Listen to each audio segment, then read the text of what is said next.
Hello. So today we're going to see the economic reforms of 1991. So here we're talking about the foreign exchange crisis, where we had only 1.2 million dollars. Yes, sorry, 1.2 billion dollars to meet the import requirements only for the next 2 weeks. Okay, only for 2 weeks of imports we had the foreign exchange reserve with us. Beyond that, we had no foreign exchange reserve, and this was called as a crisis of confidence, because here the confidence for the country as a whole that we will be able to we will be able to tackle the exports and imports, we will be able to tackle the country as a whole, and we can take the country out of this crisis is not happening. So because here it was about two problems. Point number one is most of imports are happening, more of imports are happening and not exports.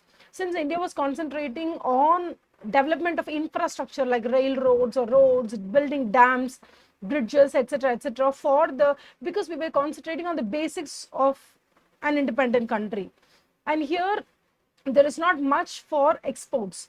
And in the middle of 1960s, that is in 1966, we also faced not so sufficient sense of food grains. So at that point in time, we were actually enacting the green revolution, and we were concentrating on how to become self-sufficient, okay, in terms of food grains and all that. So when we reached 1990, it was already too late, and we were not properly regulating the import and exports of the country so far. As a result, people were importing a lot of foreign products, and India did not have much to export as a result, okay. And as a result, we had barely only 1.2 billion dollars, okay, which was just enough for maybe 2 weeks of imports, that's all. So that was the crisis of confidence, that led to the liberalization, privatization and globalization, everything. You're just opening up the economy, okay. That happened. So this is one important thing you have to note. This 1.2 billion dollars was there. And then this crisis, no, this fragile political condition, along with the crisis of the economic front, ballooned into what it is called as a crisis of confidence. This is one important thing. So in 1991, we had LPG, but that LPG situation was born because it was triggered by crisis of confidence. So crisis of confidence would mean in 1991, the country did not have foreign exchange reserves. But today, when we talk about 2024, this situation, at least India would be having for another 8 months, okay, the import requirements for another 6 to 8 months, which means we're talking about 2 weeks versus 8 months of the foreign exchange reserve balance that we are discussing. So here, what is most important is that we have to sail through that situation. We have to make sure that India is being now opened into like a global economy. And this economy, we're talking about, we allow the foreign direct investment and foreign institutional investment, and we're also allowing like not the fixed exchange rate, we are talking about the floating exchange rate, okay. So I know that maybe some of you are not well versed with this floating exchange rate and fixed exchange rate, and maybe about this FDI, FII, but don't worry, these terms are being explained in fiscal policy, monetary policy, international market and all that. When we come to those chapters, I'll definitely let you know about the in-depth understanding of what is FDI, what is FII. For now, you understand that FDI and FII would mean any foreigner is going to invest in India, that's all. Or any foreign government is investing in India. That's called as the foreign investment in India, foreign institutional investment or foreign direct investment. And when it comes to fixed exchange rate and floating exchange rate, again, this is also forming part of a very, very, very important topic under chapter 7, I guess. So definitely when we come to those chapters, I will definitely explain it to you in depth, okay. So now we are just concentrating on what are all the important points that could get us 5 marks, okay. So now here the objectives of LPG, most important question. When LPG is brought out, what is the basic objective of bringing out this liberalization, privatization and globalization? There were two objectives. Number one is that we have to convert ourselves from socialism to capitalism. That's number one. So that's why we are trying to become market friendly or market oriented economy. Number two, we're trying to substantially reduce the fiscal deficit. See, I'm telling you regarding the fiscal deficit, budget deficit and all that, we'll have a detailed discussion under the respective chapters. Here you have to understand what is the fiscal deficit. Fiscal deficit is the government's deficit. Okay, for example, government is spending more and it is receiving less. So when the receipts are less than the expenditure, that is called as a deficit. When the receipts are lesser than the expenditure, that's called a deficit. And for that deficit, okay, what will government do? Government will print more money, or it will borrow from the public, or it will get from some international institution. It will do something to make sure that the fiscal deficit is being met. Okay, so since government of India was spending a lot rather than earning a lot since the independence, India's fiscal deficit was huge, or very, very, very humongous. So here the introduction of LPG was also orienting towards how to reduce the fiscal deficit. Okay, fiscal deficit reduction is one of the most important or pivotal concentration of LPG. Okay, so we've talked about BOP crisis, right? Balance of payment. What is a balance of payment? Balance of payment would mean we are exporting a lot. Okay, so which means we are exporting a lot of goods and receiving dollars. And then we are importing a lot of goods and we are paying dollars. So if we pay more dollars than we earn, it is called as a BOP crisis, balance of payment crisis. Because the receipt of foreign dollars or the receipt of foreign currency is only 10 units. And the payment of foreign currency is 15 units, which would mean we are having a balance of payment crisis because we receive only $10, but then we are supposed to pay $15. Here we are sitting at a deficit, and this is called as BOP crisis. And that is why India had only $1.2 billion, which could meet only 2 weeks of import requirements. So basically we have to understand the major concentration of LPG was to make it market friendly, make India a market friendly country. And number two, substantial reduction in the fiscal deficit. And of course, you should understand that this is a crisis of confidence. And we had only $1.2 billion, which was barely sufficient for 2 weeks of imports. Okay, so that's all here. And this one you can read.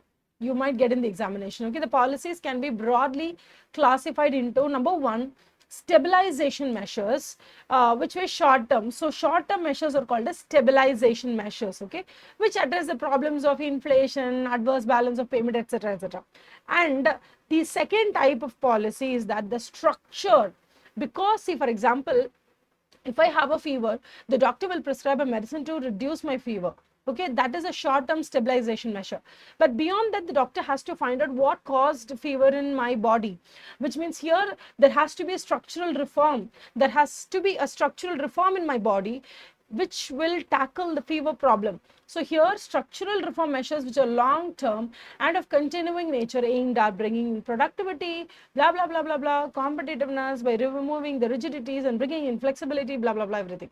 So here you have to concentrate that the LPG policies, okay, it concentrated and it formulated policies on two dimension number one, which is a stabilization measure. Here we're just trying to stabilize the patient. Now here the patient is India, so you have to stabilize, which means you're just trying to bring down the BOP crisis. You're trying to bring down that 1.2 billion alone you had in the foreign exchange reserves. You want to increase the foreign exchange reserve. These are the immediate measures needed. So stabilization is for short term and structural reform is for long term. Okay, and we're talking about the fiscal reforms. What kind of fiscal reform can we bring about? So fiscal reforms in a very simple sense, you are collecting less, you're collecting less from the people, taxes being collected, very, very, very low collection of taxes, and then receipt, that is revenue receipt from the government public sector undertakings. The profits of the public sector undertaking are very less, and generally the government mechanism, okay, through which the public sector undertaking or any government undertaking is working, okay, they don't produce much profit. As a result, revenue receipts or the receipts in form of tax collection, or when you talk about the receipts that the government is receiving through its profit earning, it's not happening at all. As a result, the government is spending more and receiving less. So this is the fiscal deficit problem, and here fiscal reform has to focus in such a fashion that the old mechanism of these governmental organizations and institutions which is not working perfectly. Okay, what government is supposed to do? Now government will sell its stakes, or government will sell its ownership shares to a private party. Now the private party will take over the business and he will run the business profitably. That's what you're supposed to do, and that is called as a disinvestment. Okay, this is one most important question. What do you mean by disinvestment? Disinvestment is a strategy where the government, okay, in a public sector undertaking, the government is owning a share, right? Maybe some 100% is owned by government. Now what government will do? It will hold some 51% and balance 49% will be sold to the outsiders, maybe to a private party, maybe to another private enterprise, okay, to any business enterprise it will sell. So this is called as disinvestment. Investment is you are investing in a company. Okay, since government has already invested in lot of public sector undertakings, now government is trying to disinvest, which means it is trying to sell its part of shares, sell a portion of shares that it holds. So now this is called as disinvestment. Disinvestment would mean government's holdings, government's equity holdings or government shareholdings, okay, in the public sector undertaking will be sold to the private party. That is called as disinvestment. Most important. Okay. And then read this. I will discuss this with you even after the portion completion and all that. I've told you, that banking sector where money is just created out of thin air or easy money creation and all. So here they have said easy part of money creation happens because of fiscal deficit. Because you receive 10 rupees, okay, and then you are spending 15 rupees. Where will that 5 rupees come from? You will just print and spend that 5 rupees. So this is the easiest path for money making for government. And for the commercial banks, they make it in a different way. How do they make it? They receive a deposit, they lend it to someone, and if that borrower, okay, and if that borrower is also your account holder, okay, then what will happen? It again comes into your bank and it is again increasing the money supply. So money supply can be increased by commercial banks by lending, okay, and government can increase the money supply by just printing. Okay, so this easy path of money creation has to be taken care of. And then we were also talking about the monetary and financial sector reforms. In the previous class, I have told you what do you mean by cash reserve ratio and SLR ratio. So cash reserve ratio is the total deposits that a commercial bank has. Out of the total deposit that the commercial bank has, they are required to maintain some reserves. So that reserves are given in the form of CRR. So the portion of the total deposits that the commercial bank has to keep it in the form of cash, that is CRR. SLR would mean the commercial bank can hold that portion of reserves either in the form of cash or in the form of gold or in the form of government bonds. So this is SLR. So basically you have to understand one thing. If the reserves are increasing, money supply will go down because the free reserves available for lending will come down, no. And then if the cash reserve ratio comes down or if the SLR comes down, automatically free reserves available for lending will increase. So in that moment, obviously money supply will increase. So for your exam point of view, you have to remember that CRR or SLR, if all these ratios are coming down, money supply will increase and vice versa. Just remember this, that's more than enough. And the government of India nationalized 14 banks in 1969, and in 1980 they nationalized another 6 banks. Okay, so totally they nationalized 20 banks, and after that so many things have happened. But from your study material, you have to remember these 2 years and these 2 number of commercial banks that's been nationalized. And here the SLR ratio and CRR ratio, okay, the cash reserve ratio and the statutory liquidity ratio, okay, they were reduced, okay, so that the money supply will be properly maintained in the economy. Okay, so this happened as a form of financial sector reforms or monetary sector reforms. And then this also you can remember.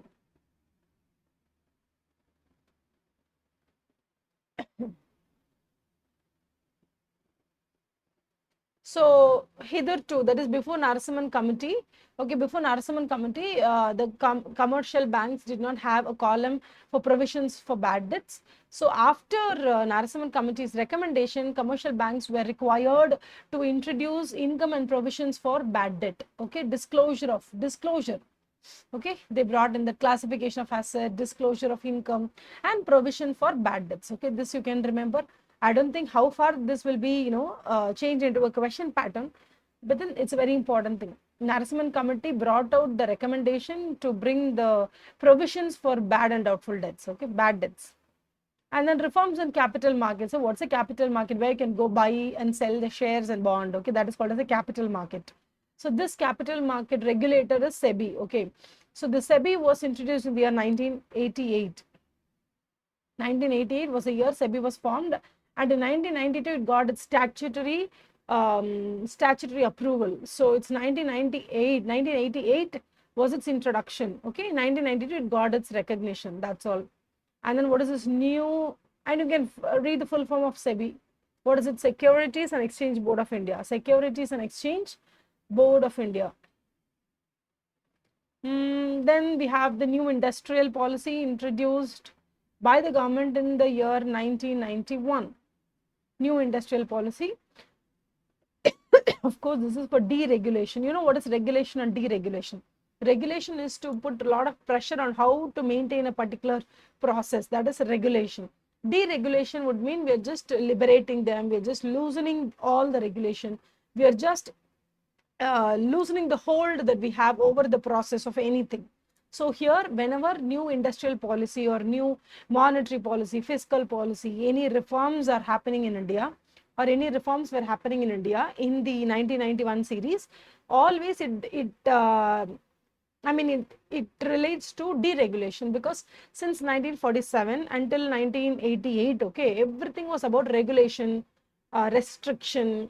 It was about that, because we followed socialism pattern and we did not want any private entity, or we did not want the landlords to rule over the entire country. So we were so how do you call, we were so threatened, we were so affected by the aftermath of this independent stuff.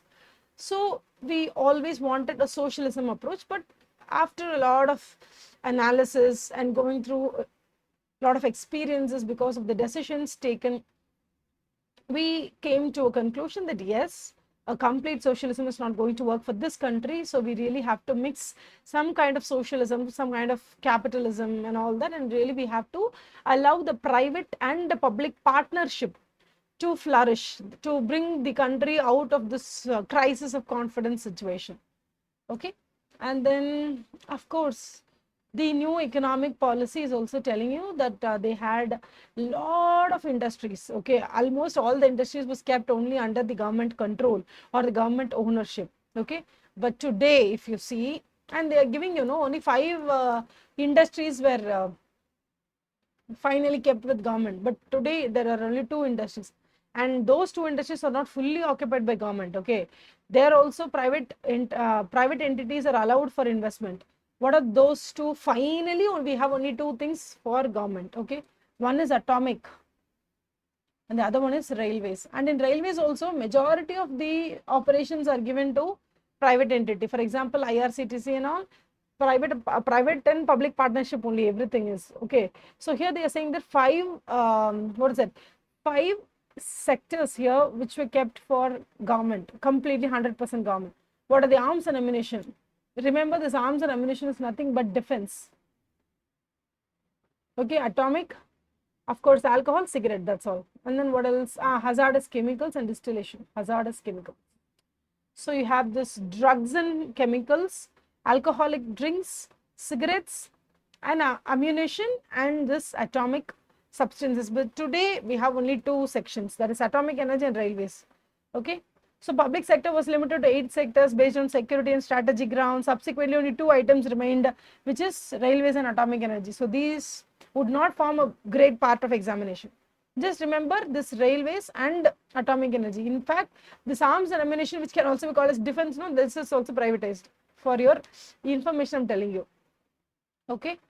And then MRTP Act, no, monopolistic, restrictive trade practices, this was demolished. Okay, remember that. And that's all in this page. Even till date, FDI is prohibited in 4 sections. What are those 4 sections we have? Lottery business, betting and gambling, retail trade, and atomic energy. So these are the 4 areas where foreigners' investment are not allowed. Okay, in retail trade, okay, that's why we had this lot of debate when it comes to the brick and mortar model of retail trade. In India, FDI is not allowed. Atomic energy, FDI is not allowed. Lottery business, FDI is not allowed. And betting and gambling, FDI is not allowed. Even in media, business, news, broadcasting, in everything, FDI is allowed. Okay. Foreigners' investment is allowed in news media. Foreigners' investment is allowed in defense. Foreigners' investment is allowed in almost everything except these 4 categories. What are those? This is a very important thing you can remember. You can try and remember. Retail trade, atomic energy, lottery business, and betting and gambling. And remember what is positive list approach and negative list approach. For example, if I say, I know to cook all the South Indian dishes except for more Korambu. If I say like this is called as negative approach. Okay. What is this negative list approach? I know everything except these 2 dishes. That is called as negative approach. So negative approach is used when permission is given to everything and permission is only reserved for these 2 categories. Then we can use negative list approach. For example, I know to cook everything except 1 or 2 items. Then I'll use negative approach. Imagine I know only to cook 5 items. Sambar, okay, some parupukuttu or some 5 dishes. Okay, beyond that I do not know anything. At that point in time, it is very, very much appreciable if we use a positive list approach, because I'm going to tell them what I know, because I know only 5 items, no, like that. So that's why it's called as a positive list and negative list approach. So initially, government when it comes to external trade, okay, they always say in terms of external trade, okay, permission or the applicability is allowed only for 5 items, and that is why government always followed the positive list approach.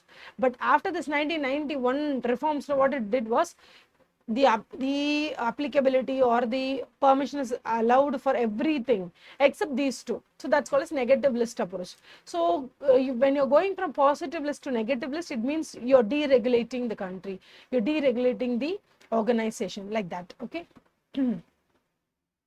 And then see, the tariff was as high as 355, which means if you are importing a toy from America for 100 rupees, so what is the tax that you have to pay on import, or you're importing the toy which is only 100 rupees, you have to pay 355 rupees extra in order to import it. So the total cost of the toy would become 455 rupees.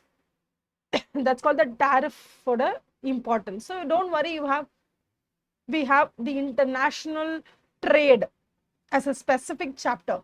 Under that, we'll talk about tariff, taxes, trade, and all that. Okay. Just remember, before 1991, the reforms, the tariff was as high as 355%. Okay. And it was brought down to 85% and 50%, and it has come down to 10%, with some exceptions such as automobile at 100%. Okay, so these are not so important. Okay, and then the rupee was devalued by 18% against dollar. From 1994 onwards, all current account transactions, including business, education, medical. So you might have heard about what is current account transaction and what is capital account transaction. So current account transaction is a transaction where Indians spend money on a foreign economy for some education purposes, or buying a piece of furniture, or you're importing some machinery. These are all called as current account transaction. But when you're investing in a land in USA, when you are investing in a company in USA, that is called as a capital account transaction. If India allows the capital account transaction without any regulation, what will happen? People will spend a lot of Indian rupees in the USA. As a result, okay, as a result, what will happen? India will spend, or the top rich Indians will spend a lot of rupees on to the international market. They'll convert every rupee into dollar, and then they'll use the dollar to invest in USA. As a result, what will happen? Rupee will lose its value, because a lot of rupees is going out of India. Okay. into the Ghazana of the international market. And then Indians are in need of the foreign currency, but no other country is in need of foreign like Indian currency. So Indian currency loses its value. Okay. So in order to curb that, okay, Reserve Bank of India said that current account transactions are freely allowed. But when it came to capital account transaction alone, Reserve Bank of India regulated to some extent. Okay, so what do you mean by this devaluation? See, devaluation is a process. For example, if 1 rupee is equal to $1, okay, and now what happens is that Indian government says that for $1 we are ready to give 18 rupees. This is called as a devaluing Indian currency. What do you mean by this devaluation? For example, for every 1 rupee, $1 was the fixed rate initially, hypothetically. But if India comes to reduce the rate from 1:1 to 18:1, so here India is devaluing itself, so that United States or UK or any foreign country finds Indian products cheap because they give just $1 and then they get 18 rupees and they can buy a lot of products from India, such that Indian products are being promoted into the foreign market. And when it comes to buying a property in India, if it's 1:1, they would not invest here. It's better for them to invest in USA with their own dollars. But here, if they want to come and invest, you need some promoting or some trigger, right? So that trigger was given by Indian government in the 1991 reforms, and that's why India devalued its currency to the extent of 18%. Okay, so this is the example of devaluation. What is the difference between devaluation and depreciation? We'll see in the respective chapters, but here just know that devaluation, bringing down the currency's value from 100% down by 18%, you're reducing the value, would mean you are doing it on your own accord. The government is doing this purposefully, on purpose it is doing it, and that is why it's called as devaluation. Okay, just remember this. So we had a lot of trade policy reforms. Okay,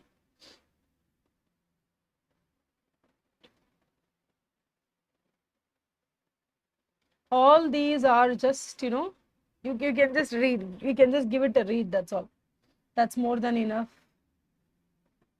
These are just theories. They're trying to explain it to you how India as a country did a lot of trade policy reforms where the exports are promoted, and even imports were not curbed that much, and how the foreign exchange devaluation happened, how from fixed exchange rate to floating exchange rate, how India moved from fixed exchange rate to floating exchange rate. So when it's fixed exchange rate, India will fix $1 is equal to 12 rupees. Indian government will fix, that is called as fixed exchange rate.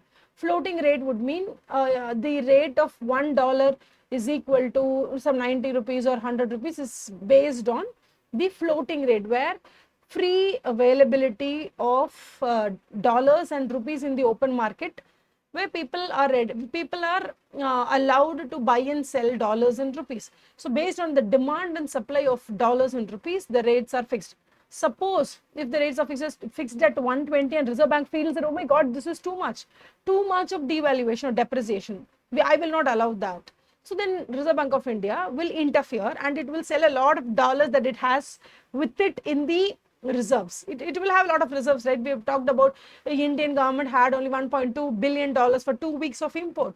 In same way, in 2024, India will be having around foreign exchange reserves with which it can meet for around 1 year or 8 to 9 months of imports can be met by the exchange reserve that India possesses today. So from that reserve, what India will do is it will release a lot of dollars into the open market, and thereby bringing the rupee value to the proper or optimal rate. If 92 is optimal rate fixed by Reserve Bank of India, Reserve Bank of India will make sure that particular rate is maintained by interference. This is called as managed floating rate.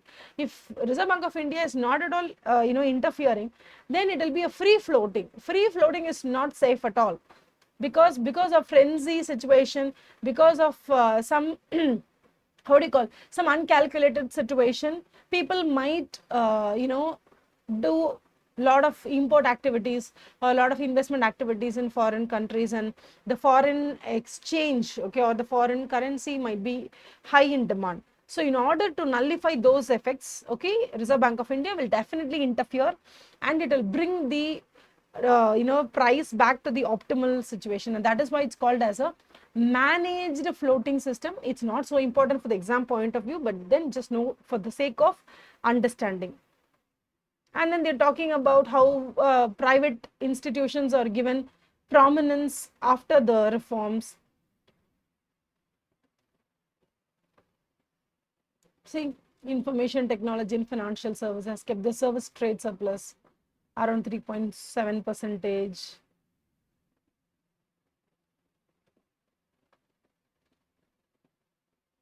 See, simply India, since independence, since it was spending a lot and earning very less, as we were developing a lot of infrastructure areas, our fiscal deficit was high. So this fiscal deficit were to be computed as a percentage of every year's GDP, then it is around 86% of GDP is held as fiscal deficit, which means every year if you're producing 100 rupees worth of goods and services, nearly 86 rupees is your fiscal deficit. So that was the percentage of fiscal deficit. Okay. And then generally the emerging markets today, they only have 64%, but India still has 86% of GDP. That is compared as a percentage of GDP, that's all. Okay, so 86% of GDP is being engulfed in terms of fiscal deficit. So this fiscal deficit has to be brought down. It has to be brought down. Only then we will be having a very meaningful growth. Okay, we will talk about fiscal deficit also. And then the GDP growth rates post 1991 reforms. After 1991 reforms, we're talking about the GDP growth rate. Has touched 7, 7, 6, 8 and all that, and we've had certain bad years also. 2000, this is the 2000 is a year where we had that IT bust. We've studied that, right? We in the year 2000 we had that IT.com bust and all that. Here because of COVID we had this negative growth. Okay.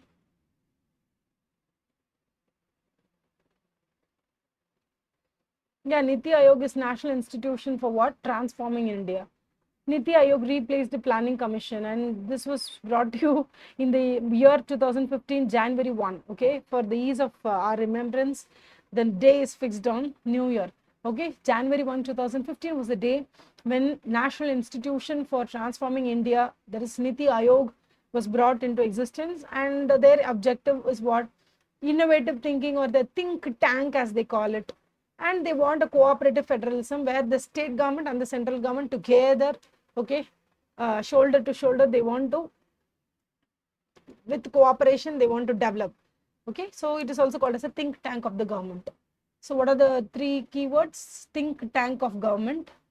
And then two objectives. One is, it is an innovative think tank spurring the innovation, everything. And number two, cooperative federalism between central and state. The influences of the voice of the state government should be heard by the central government, and there should be a cooperation between both. So hitherto they had planning commission, everything will be planned centralized, in a centralized manner. Here they're saying that Niti Aayog will have the cooperation of both state and central together. And these are the two objectives, and it is also called a think tank of the government, and it was introduced in the year 2015, January 1. And the full form is National Institution for Transforming India. National Institution for Transforming India. And they'll talk about all the objectives, how to prioritize. And I tell you, if you study all they will work towards what all the things, there is no clarity. They are just on a vague basis, they are generalizing everything. Okay, we will formulate credible plans for village level, progression, levels of government, cooperative federalism, shared division of national development priorities. Nothing is clear. Everything is only vague. So they cannot make a question out of this. Imagine they want to take one question from this point. How can they make? To ensure on areas that are specifically referred to it, that the interest of national security are incorporated in economic strategy and policy. What question can they make from this point? They want to make sure that national security is kept in mind when they are when they're coming up with any policies or innovation. That's all. So everything is only just theory. You can read. No question can be taken from these points. Even think to actively monitor and evaluate implement of programs and initiatives. What program, what initiative, which has to be monitored and evaluated. Identification of the needed resources. What needed resources? Strengthen the probability of success and scope of delivery of what? It is all vague. It is all. I would not even call this as vague. This is all a generalized points. So you can't make question out of this. So be very happy about it. And they are talking about key initiatives taken by Niti Aayog. Here we can take up the questions. What is it? Number one, life is a project that they took to envision replacing prevalent use and dispose. Instead of using and disposing plastic bags and all that, they wanted some recycling to be done. So that is called as life. Number two, National Data and Analytics Platform facilitates and improves access to government data. So if the question is being asked, if you want Indian government data, which platform gives it? The answer would be National Data and Analytics Platform. Okay. Number three, Shunya campaign aims to improve air quality in India by accelerating the deployment of electric vehicles. Remember Shunya, EV, and then air pollution. These three words you can remember. Shunya, air pollution, EV. Okay. E-Amrit is one-stop destination for all information on EV. See, when you want to know any information about the electric vehicles, you go to E-Amrit. Okay. If you want to know any information about the government information data, you go to National Data and Analytics Platform. Okay. And then you have this methanol economy program. Methanol can be extracted from waste products. Okay. Whether it is solid waste or any waste, you can take methanol out of it. So that's what it's called as methanol program, is aimed at reducing India's oil import bill and the greenhouse gas emissions and converting the coal and municipal solid waste into methanol. So they'll ask you, what is a methanol? Methanol, you will get methanol by converting coal reserves and by recycling the municipal solid waste into methanol. So when methanol is being introduced or methanol is produced, what will happen? Obviously, greenhouse gas emissions will go down and oil dependence will go down, because methanol is an energy which can be used in the transportation.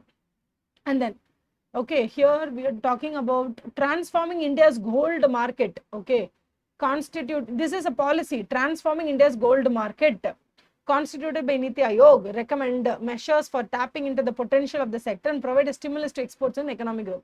See, here they have not clearly given how do you want to transform India's gold market?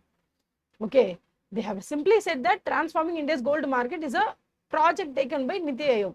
Okay, they have not said how they are trying to change or transform the India's gold market. They have not mentioned. Okay, at the end of the day, they are trying to say that export should be increased. That is, gold export should be increased. That's all. And then simply, it's a revolving door only. Whatever has been discussed in the above mentioned points is again brought here. Here they are saying that what is the lacking, what Niti Aayog lacks. What is the what Niti Aayog lacks? Of course, Niti Aayog is not a supreme power now. They don't plan for the entire country. They don't participate in budget making, anything. So that's why they lack the independence and power to perform as a counterweight and to act as a voice of development and all that. No, nothing. They have no special power, voice and all that. They are just a think tank, innovation, spurring innovation and all that. They don't have any autonomy or power to command and direct the entire country into the next 5 years growth. It's not going to happen with Niti Aayog. Okay, and they will also tell that because Niti Aayog is taken out of budget preparation and all that, now the Ministry of Finance got so much of power. See, I'll find it here. The termination of the Planning Commission has strengthened the hand of Ministry of Finance with its fixation on near-term macroeconomic stability and the natural instinct to limit the expenditure, which means they're trying to tell now Planning Commission has been demolished. As a result, Finance Ministry got more power and Niti Aayog lacking power. That's all. Questions will not be asked from these portions. It's very, very, very dabba paragraph. And then the last ending is that they are now talking about the glorious, fabulous achievements of India in 3 sections. Primary section, secondary and tertiary sector. What is the primary sector? Primary sector, we're talking about all the perishable goods, food grains, blah, blah, blah, that can be produced. Okay, that's primary sector. Basically, it is called as agricultural sector. So what are the 1 marks that can be asked from this? See here, world's largest producer of milk is India. World's largest pulse production, jute production, and spices production, it's only India. Remember that, they might ask you. And then largest area of wheat production. See, for example, the largest area covered for wheat production, India first. But whether India is the largest wheat producer? No, India is not the largest wheat producer. India has large acres of land under wheat production. Okay, rice and cotton, wheat, rice and cotton. And it is the second largest producer of fruits, vegetables, tea, farmed fish, cotton, sugarcane, wheat, rice, cotton, sugar. Second largest producer. Okay, so Indian food and grocery market is the world's 6th largest. Try and remember this. I'm not telling you these will come to you within just one reading. I'm not telling you. Just make sure you write India is 6th place in what? India is 6th place in Indian groceries, food and groceries. In that 6th place. Second place is given to a lot of items. We have these items. See, second largest place in what? Fruits, vegetables, tea, farmed fish, everything, second place. First place in what? Is the largest producer of milk, pulses, spices, and then what? Jute.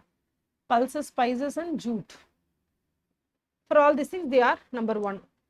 That's all. India grows large varieties of cash crops. What is a cash crop? You can't eat cotton, right? You are producing cotton for the purpose of, you're producing cotton for the purpose of converting that into a textile and then wearing the textiles, right? So here, those crops which are basically harvested for the purpose of getting it into a textile industry, or for example, jute industry, which means here we are not producing those cash crops for the purpose of eating, for the purpose of, it's not edible. Okay, those crops which are not edible, but it is mainly harvested for the purpose of reprocessing, refining, and then bringing about a product which may be edible or which may not be edible. For example, sugarcane. You are taking the sugarcane harvest only for the production of sugar. Okay, cotton textiles, jute fabrics and all that. So here we are talking about cash crops would mean those crops which we concentrate on to create money out of it and not just for the consumption. Okay, so food sufficiency will not come from cash crops. That's all. Then we are talking about even today 47% of India's population directly depend upon agriculture for living, Amba. Okay, and then gross value added by agriculture sector is 18.8. This is a very, very, very important thing. Agriculture adds 18.8% to the GDP every year. Latest figure. These are the latest figure. Food production has reached 315 million tons. Okay, this is one important information. This is the most important one. This can be asked for the examination. Okay, what's the minimum support price? If we are harvesting rice, or if you're harvesting wheat, or if you're harvesting pulses, government will fix a price. Below that, nobody can buy your product. So that is called as minimum support price given by the government to us. So that is called as minimum support price. That minimum support price is what? That minimum support price is fixed at 1.5 times of the average cost of production for a farmer. If a farmer spends 100 rupees, the minimum support price is fixed at 150 rupees. That is called as fixed at 1.5 times of all India weighted average cost of production. So this is one important thing. If I were a question paper setter, I would definitely ask this question. I would ask what is minimum support price, and also maybe what is the, how many times, or what is the dash number of times the price is fixed by the government under MSP. It's one thing. And then you can read all the other things. It's not going to make a lot of sense. Okay. And then here 3.7 lakh crores. What is a 3.7 lakh crores? Export of agricultural and allied products. Okay, 3.7 lakh crores. Okay, then we have this what? Agricultural and Processed Food Export Development Authority. Okay, it takes care about the export of agricultural products.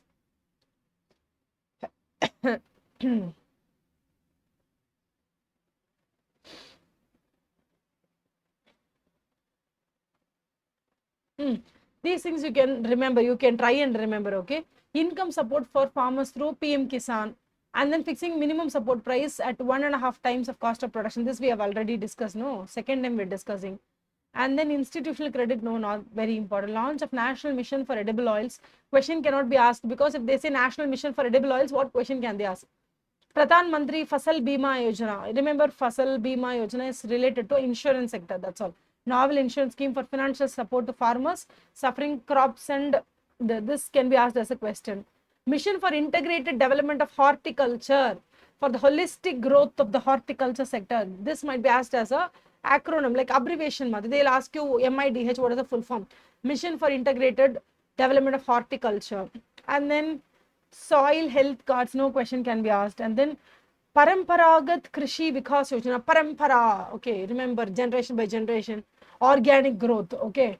Remember organic and Paramparagat, okay, you can mix these two words, and remember whenever they talk about Paramparagat Krishi Vikas Yojana, it's related to organic farming, okay, organic farming and improvement of soil health. This won't be asked as a question.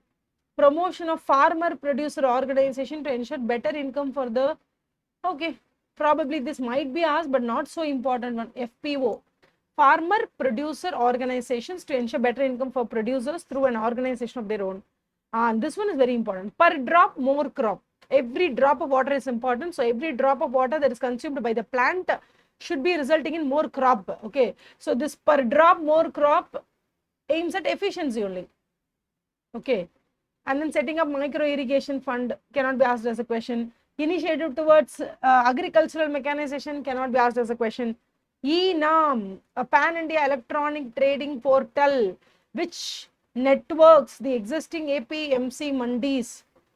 You call mandi, no, where Nel mandi, Arsi mandi and all we call, no. So those mandis are now digitized under the setup called as E-NAM.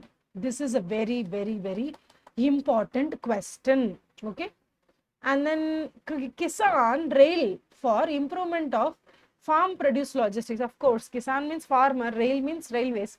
So you take the produce of the farmers in the railway. So it's like farm produce logistics. That's all.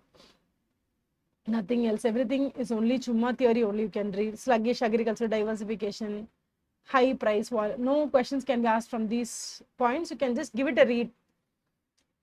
Okay, what is the secondary sector? Secondary sector is the industrial sector. Actually, when you talk about India, India has a very peculiar pattern. India first started with agri sector. Okay, straight away from agriculture sector, they improved, developed, and established in service sector only. For example, financial markets or stock marketing or insurance sector or health sector, something like that. And only after that they came to industrial sector, or it can also be called as a secondary sector, where iron, steel, aluminum, blah, blah, blah, every material production, no, those things. So India has a peculiar pattern of agriculture, service sector, and then coming to secondary sector. And that's why it's called as primary directly to tertiary. Okay, and then they came to secondary. So this is how India had its move, and that is only because of the English knowledge of India. Okay, because Indians knew English and Chinese did not knew. Chinese were not very comfortable with English. What happened was all the outsourcing of production went to China, and all the outsourcing of BPO sector, KPO sector, and all the outsourcing of services, okay, back-end services, IT sector, everything came to India. And that's how we ended up with primary, tertiary, and now we are concentrating on more on secondary sector. So here they're talking about who is contributing 30% of GVA in the country. 30% is given by secondary sector. We've talked about that agriculture, 18%. What is the percentage we have written there? How many percentage? 18.8% by primary sector. You have to remember that this is all compilation of information. Okay. There is nothing to teach. Okay. But we really have to get along and then read all these things again and again and make sure we come out a lot more informative. This is all information that you have to remember, that's all. And then here they're talking about share of informal sector. Okay, in industry you have two sector. One is organized industry and unorganized industry. Unorganized industry is also called as informal, where small companies are producing some industrial products. So informal sector is contributing 50% to the gross value addition, and organized sector is contributing 50%. So equal weightage should be given to formal sector and informal sector of the industrial area. Oh my god, if choice were given to me, I would have taken this, this chapter only at the end of the curriculum, because it's all full of information. There is nothing you can cheer up. At least in the direct face-to-face classes, we can cheer up. What I would do is, we will read like 20 or 30 points, and then I'll give you some 5 minutes time. And then what I do is, I'll tell you, like for example, I'll tell you 18.8%. What does it mean? You will say it's contributed by agriculture. I'll say 30%. You'll say it's contributed by industrial sector. So it's a lot of question and answer mode, and we should probably do one question and answer mode in live session, or we'll hold that, so that this topic particularly only after the completion of portions, okay, maybe in the last week of May or in the first week of June, we'll hold a session to have the live interaction if possible, okay, if possible, and timings and schedules, everything coincides, we'll definitely do that, okay. And then we're talking about what else? Manufacturing is the most important sector and accounts for 78% of total production. Of course, here we are talking about manufacturing sector is contributing 78% of total production. And then the combined index of 8 core industries stood at 142 by the production of coal. What do you mean by index? Index would always start, for example, you're talking about any particular year. Imagine you talk about 1990. In 1990, the amount of coal produced is X. You'll keep this X as 100%. Okay, and now you'll be having a bigger X in terms of production. You have to find how many percentage is this. If this is 142%, which means that if X is 100%, the current production of whatever it is, it might be bigger than the original X, no? See, for example, we have here 3 lakh tons is produced, and here we have somewhere around, we are producing around 5 lakh tons. So what will happen? Obviously 3 lakh is 100%, would mean 5 lakhs is what? Do you understand? So here we are talking about index. Index would mean the start of the year would be taken as 100%, and every year we'll be calculating that in comparison to the base year. Here mostly the base year would be 1990. So the core index given for the secondary sector is 142.8, and that is the 8 core sectors total index. And manufacturing managers, purchasing managers index in India stood at 55.4, and they have given that 8 core industries: coal, refinery products, fertilizers, steel, electricity, cement industries, and all that. And then what? This, remember, Department for Promotion of Industry and Internal Trade. This might be asked in an abbreviation or acronym.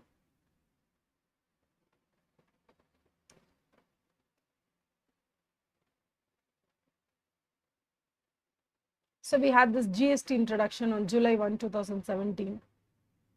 That we all know. GST was introduced in 2017. Just remember, GST was introduced in 2017. That is more than enough for foundation. When you come to intermediate, we will definitely teach you what is GST, what is the general value addition tax, how it excise duty, VAT, services tax, everything were just compressed under GST. How these things happen, we will teach you separately. For 5 marks, we cannot go in depth into every word that this guy has given in this book. Okay, Make in India, Vocal for Local was launched in 2014 to facilitate investment and all that. Yes, okay. Make in India 2.0 is now focusing on 27 sectors. Just remember this one, 27 sectors. Out of this 27 sectors, 15 sectors are secondary sector, 12 sectors are tertiary sector. 1 second. Hot water.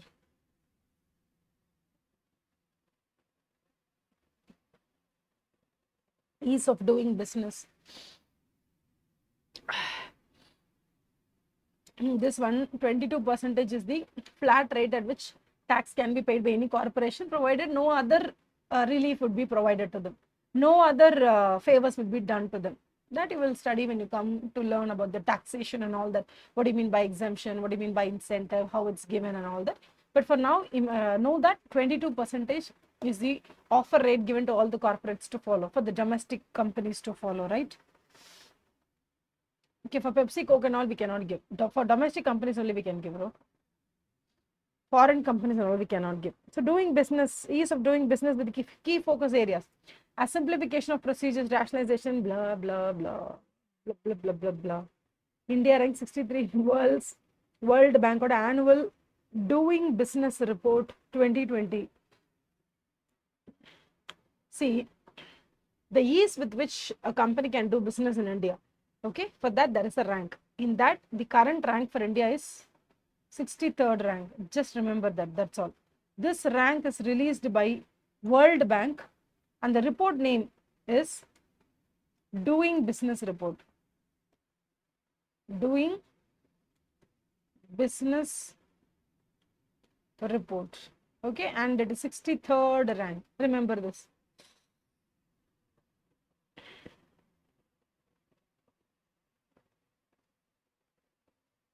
Gadi Shakti, PM Gadi Shakti National Master Plan. Okay, for reducing logistics cost. Just remember, thereby reducing the logistic cost. It's based on database decisions and all that. Adade. Everything is only based on the policies, okay? Even when you're listening to the video, make sure you just listen for 15 minutes and take a break and then try to reiterate the points and then listen for the next 15 minutes. Try to reiterate the next 5 or 6 points we've read, because this is not a lecture where you can sit through the entire 2 hours without any gap, okay? Make sure you read every 5 points and then remember it, okay?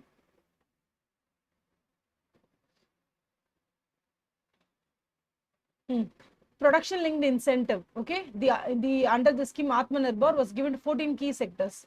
It is now extended to white goods also, air conditioners and LED lights. White goods. If I were a question paper set, I would definitely give you this. What do you mean by white goods under PLI scheme? Production linked incentive scheme. Under PLI scheme, what do you mean by white goods? Students might tend to easily write dairies because we had green revolution, white revolution. So green revolution tend to the wheat, rice, pulses and all that. White revolution segmented towards the dairies, poultry and all that. So generally white goods under PLI, students would generally mistake that for dairy products. So that would be a good question. You can concentrate on air conditioners and LED lights, which comes under white goods. Nice, no? Nice question.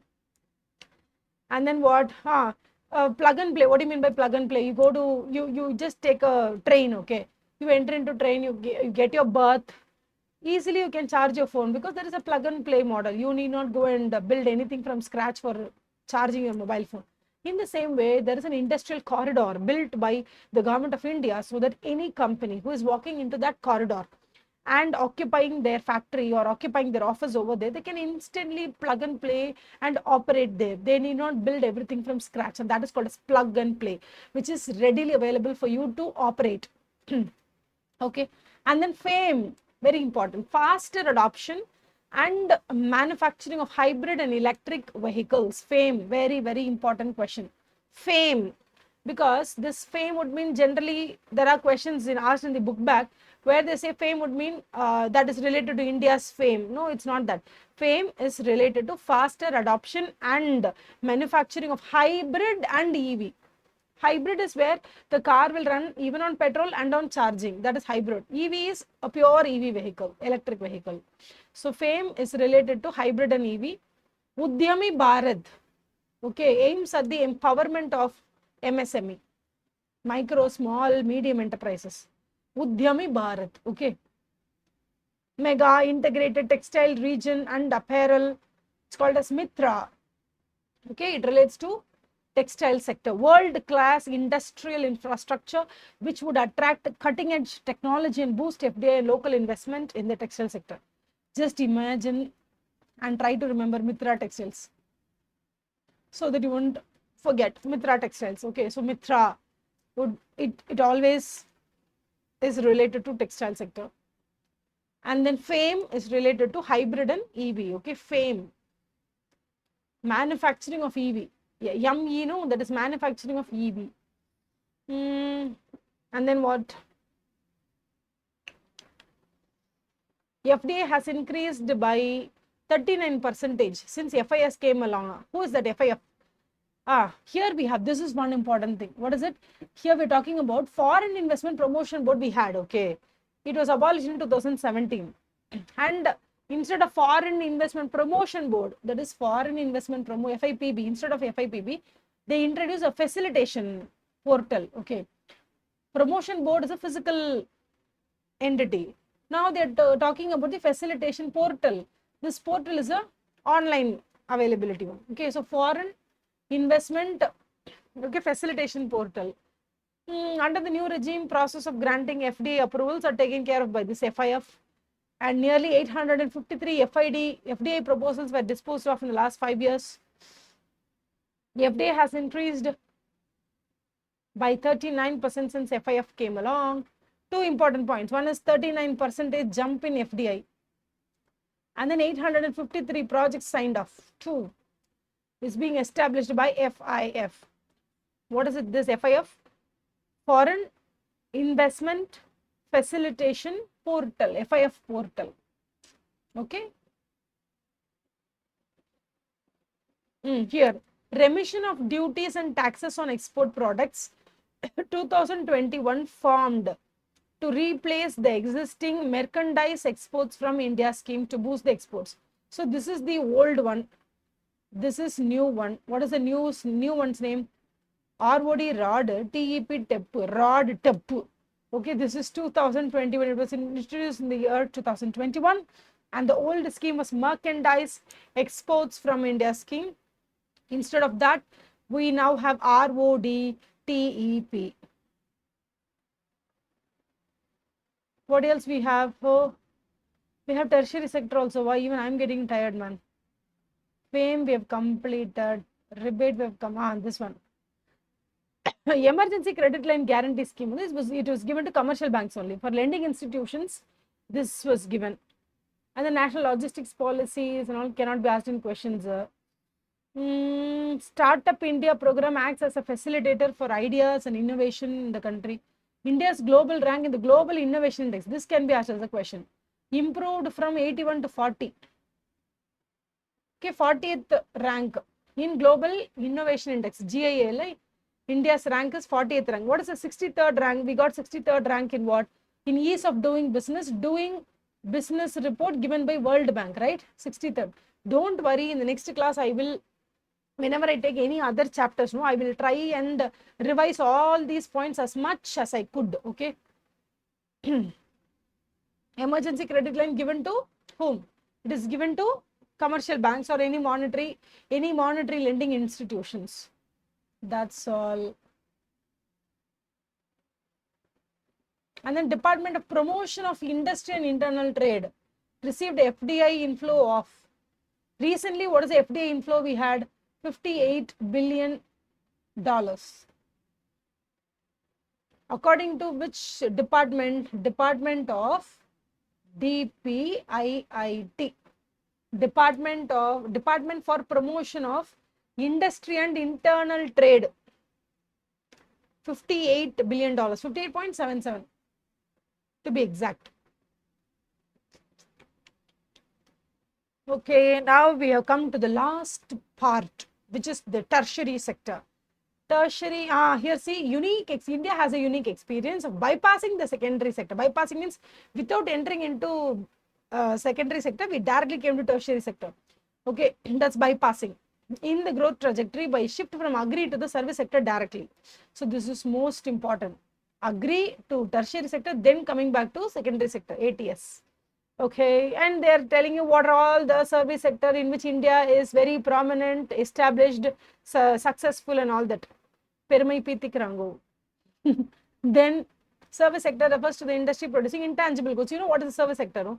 Haircut, beauty, or any plastic surgery done, or any surgery done for that matter. And the teaching, everything which comes under service sector. It's intangible goods. Okay. So now what is the contribution of service sector towards the GVA? It is 53.89%. When it comes to agri, it is 18.8%. And now this is 53.89%. So the GVA, that is the gross value addition by this sector, is around 96 lakh crore.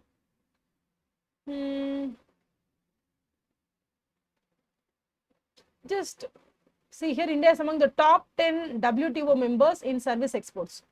Service exports. Almost all the services that we produce are only exported. Okay.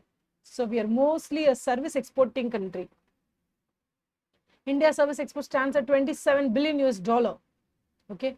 Here they have not given in terms of how many lakh crore. They have given in terms of 27 billion US dollar is the robust growth recorded in the latest information available.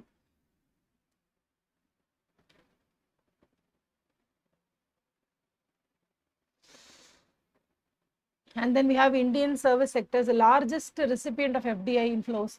FDI, see this paragraph alone we'll study. With that, everything will be over. Okay. We'll try and put our mind into this. To ensure the liberalization of investment in the industries, 100% foreign participation, telecommunication, automatic route, blah, blah, blah. FDI ceiling in insurance was also raised from this one. Single window. Okay, this is not needed. This paragraph is not needed.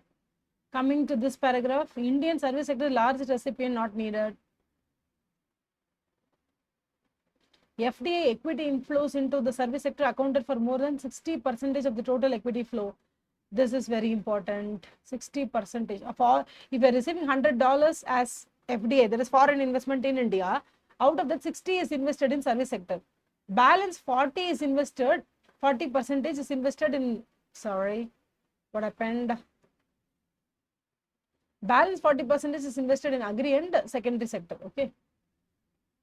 7th largest recipient of FDI. Okay, this is given by World Investment Report. World Investment Report. Okay, India is 7th. This is very important. Just remember, India is the 7th largest recipient of foreign investment in the top 20 host countries in 2021. In 2021 and 22, India received the highest ever FDI inflows of $84 billion. Out of that,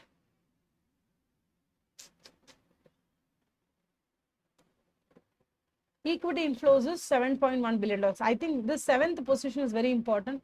If they want to set the question paper very tough, they'll go to 7.1 billion US dollars, which India received as equity participation. They're expecting a lot of equity participation. 7.1 billion they invested in India in the form of shareholding.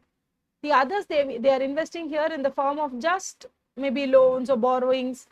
It's not about the entire stakeholdings. Okay, 84.8 billion including 7.1 billion FDI equity inflows. Okay, 84.8 billion is the total inflow. Out of that, 7.1 billion is equity participation. And then what else? This one paragraph, last paragraph will finish. What is this? India is among the top 10 world WTO members in service exports and imports. India's services exports at 27 billion. India's service exports at 27 billion recorded robust growth. While exports from all other sectors were adversely affected in COVID lala, definitely service sector was the one sector which stood India, pride and all. Of course. Yeah, we have finished this finally, and we'll just go through.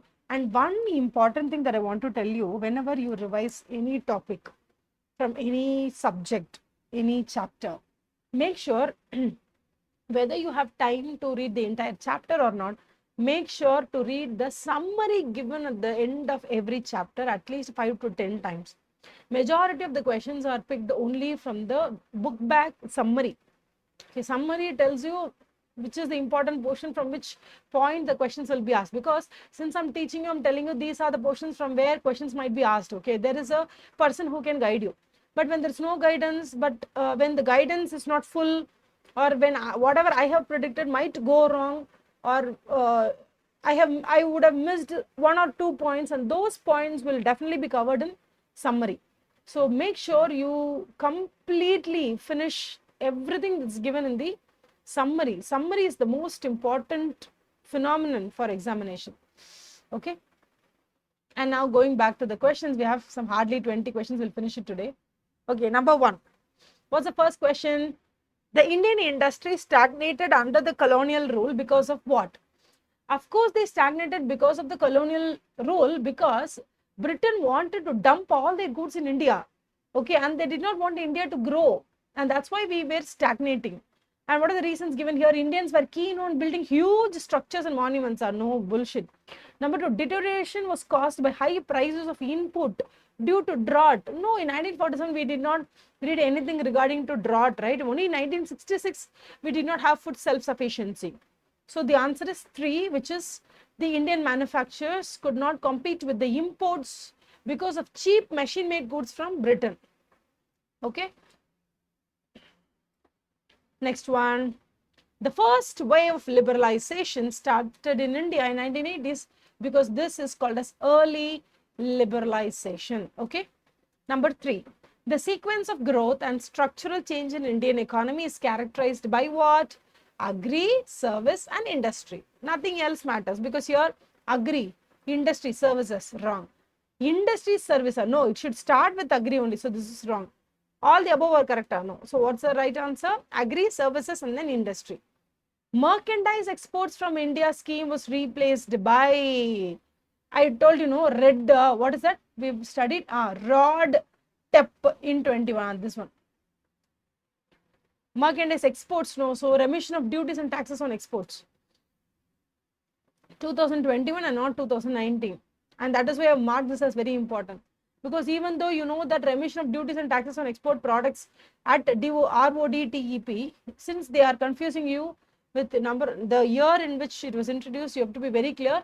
RODTEP was introduced in the year 2021. Okay. Since they're talking about export scheme, logistics will not come into account. And then FIPB, okay, Foreign Investment Promotion Board. What is it? Foreign Investment Promotion Board. FIPB is now replaced by FIF portal, right? That's what we have studied. So here, a government entity through which inward investment proposal were routed through obtained requirement. No, it's not. Because it no more exists.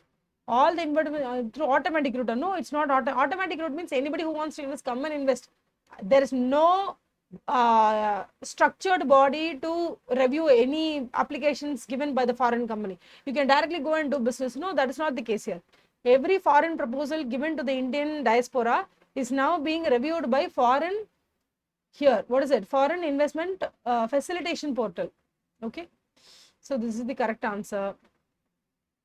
Fame, I've told you, know what is fame? Fame is ME. We talked about ME, no, manufacturing EV. Hybrid also, hybrid and EV. Electric and hybrid. Faster industrialization, no. India's fame, no. Okay. In terms of ease of doing business, our rank is 63rd rank. Okay, that we know, right? ENAM is APMC, mandis and all, they brought under one umbrella, no? That is ENAM, National Agricultural Market, with the objective of creating a unified national market for agricultural commodity. ENAM is NAM, National Agricultural Market, a pan-India electronic trading portal which networks the existing APMC mandi. Yes. So National Agricultural Market with the objective of creating a unified national market for agricultural commodities, which is a pan-India, okay, electronic trading portal, BNC above. So the answer is this, BNC above. Which of the following is not a policy reform included in the new economic policy? Foreign investment liberalized, yes. Liberalization of international trade, yes. Disinvestment of government holdings of equity, share capital, public sector, yes, this is disinvestment, yes, that also happened. And that is why liberalization, okay. Privatization, globalization. So this is globalization. Foreign investment was allowed, globalization. And then public stakeholding, that is government gave to private. So this is called as privatization. And then liberalization of international trade, this is liberalization. So LPG, for all LPG we have 3, okay. Which of the following is not a policy reform included in the new economic policy? Removing the license requirement for all the industries. No, still we have licensing requirements, and still we have the public sector taking up the atomic energy and railways and all. So there is no 100% removal of licensing requirements, okay. It has only been deregulated, that's all. Question number 10. Okay, imports of foreign goods and entry of foreign investments were restricted in India. Why? Why imports were restricted? Option A, the government wanted people to follow the policy of be Indian, buy Indian. Adala nothing. What happened, in the year 1991, we had only 1.2 billion US dollars, which can come for the next 2 weeks of import. Beyond that, we did not have money for import. That was the main reason why import of foreign goods and entry of foreign investment were restricted in India. Okay, so what's the answer? Government policy was directed towards protection of domestic industries from foreign competition. Okay, so here they are saying that, what are the other options? We'll see. Government wanted people to follow be Indian, buy Indian. No, because foreign goods were costly and meant loss of precious foreign exchange. This is also a reason we would not completely dismiss this, okay. Because foreign goods were costly and meant loss of precious foreign exchange, that's also a point, okay. But before 1991, why we stopped the import of goods would mean if at that point, if we did not stop the import, then what would happen? A lot of import goods will come into India and the domestic industries will fail. So we tried this one. Okay, we'll learn this. We'll learn it in this fashion. 1991. Before 1991, imports. What was the situation of imports? Was import of goods facilitated? No. After 1991, imports were supported or not? Yes. Why after 1991 exports and imports were supported? Because we wanted foreign exchange, because we wanted the world to buy Indian products. So we devalued the currency by 18%, and then we just enrolled India into the global trade. But before 1991, imports were restricted because domestic producers should not get affected because of cheap imports, and that was the main reason. So the answer would be C. This question, if it was given in the main examination, even I would have confused between B and C, because both are true. Yeah, because foreign goods were costly and it meant loss of foreign exchange we are going to lose a lot of foreign exchange. Of course, because of that also imports were not that much appreciated. Okay. Government wanted to preserve Indian culture and to avoid influence of, no, that is not the thing. Hindu growth rate, I've told you, the modest growth rate of 3.5% between the 3 decades, 10 years we had, from 1950 to 1980. Okay, that's Hindu modest rate. And then Hindu growth rate is a term used for achievement after 1991, no. Low growth rate of the economy during British period marked by an average of 3.5%, no. Growth rate of the country, because India is referred as Hindustan, definitely no. So 3.5% is the modest growth rate recorded by India from the year 1950 to 1980. So those 3 decades, okay, had a very modest growth rate, and that is called as Hindu growth rate. Okay. What is the 12th question? In the context of the new economic policy 1991, the disinvestment stands for, disinvestment is very simple. Government is selling its shareholding to a private sector. That is called as disinvestment. So now A1, what is it? A policy whereby government's investment are reduced to correct fiscal deficit. No. Policy of sale of portion of the government shareholding of a public sector enterprise. Of course, from public sector, they are now selling a portion of the government shareholding to the private sector. That is the disinvestment. Policy of public partnership in private partnership. No, when public is trying to go and get private partnership along with public, that is public-private partnership. That is not disinvestment. That is actually government is investing in private entity. And then a policy of opening up government monopoly to the private sector. Of course, we are opening the public sector entities to private sector. That is not disinvestment, because you're just deregulating, or you're just liberalizing, or just opening the defense sector to private sector. Okay, you're opening up the for example, hazardous chemicals to private sector. These are all, you're opening up the sector to any private investment. But those sections where you had already invested as a government, now you are selling a portion of your ownership to a private party. This is called as disinvestment. Okay, and that is why B is the right answer.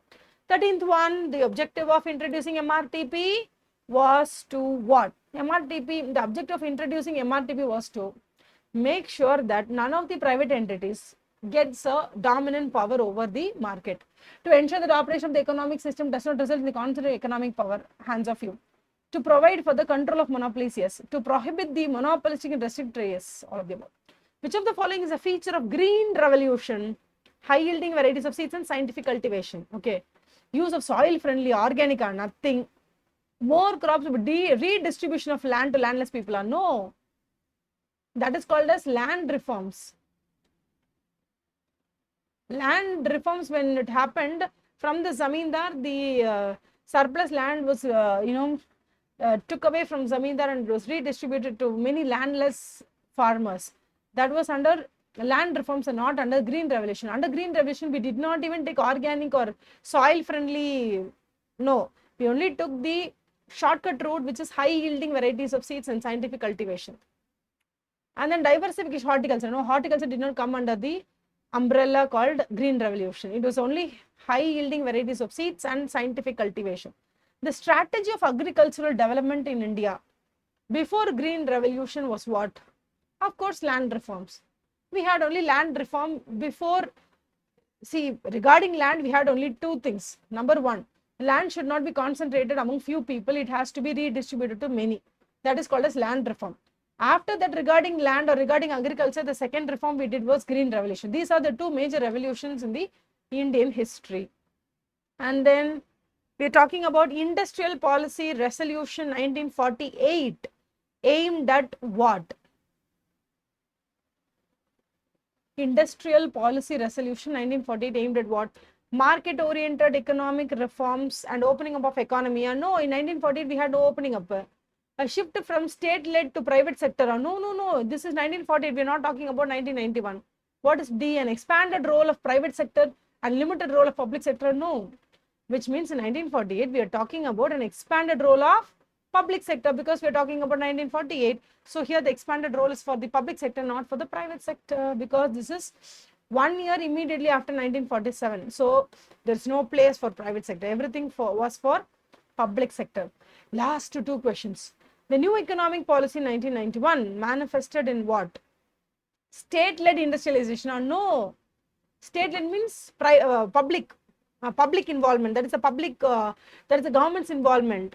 Okay, is it that? No. Emphasize the role of good governance. No, podunda sami ninga govern panna varaikum podum 1947, since 1947, and since 1990 whatever you have done, okay, it has already bothered the economy so much. So in 1991 they wanted a fresh approach. So it's not good governance. Bringing about reduction in poverty. No, we were talking about rethinking the role of market versus state, public versus private. So private is also called as market economy, capitalist economy, like that. State, public, government, or government can also be called as a state. So state versus market. Last question. Oh my God, this gives me so much of happiness. Finally, we are completing the 10th chapter. The post-independence economic policy was rooted in what? Capitalist mode? No. social and economic redistribution through private sector initiatives or no, public sector initiatives, no, correct. Industrialization led by private entrepreneurs and redistribution by state or no, private party. Only everything only by the government or state. Okay, so what is the answer? 18B only, no? Yeah, mark panniya. Okay, with this, I humbly communicate that we have come to the end of 10th chapter. If you have any doubts, please revisit the chapter.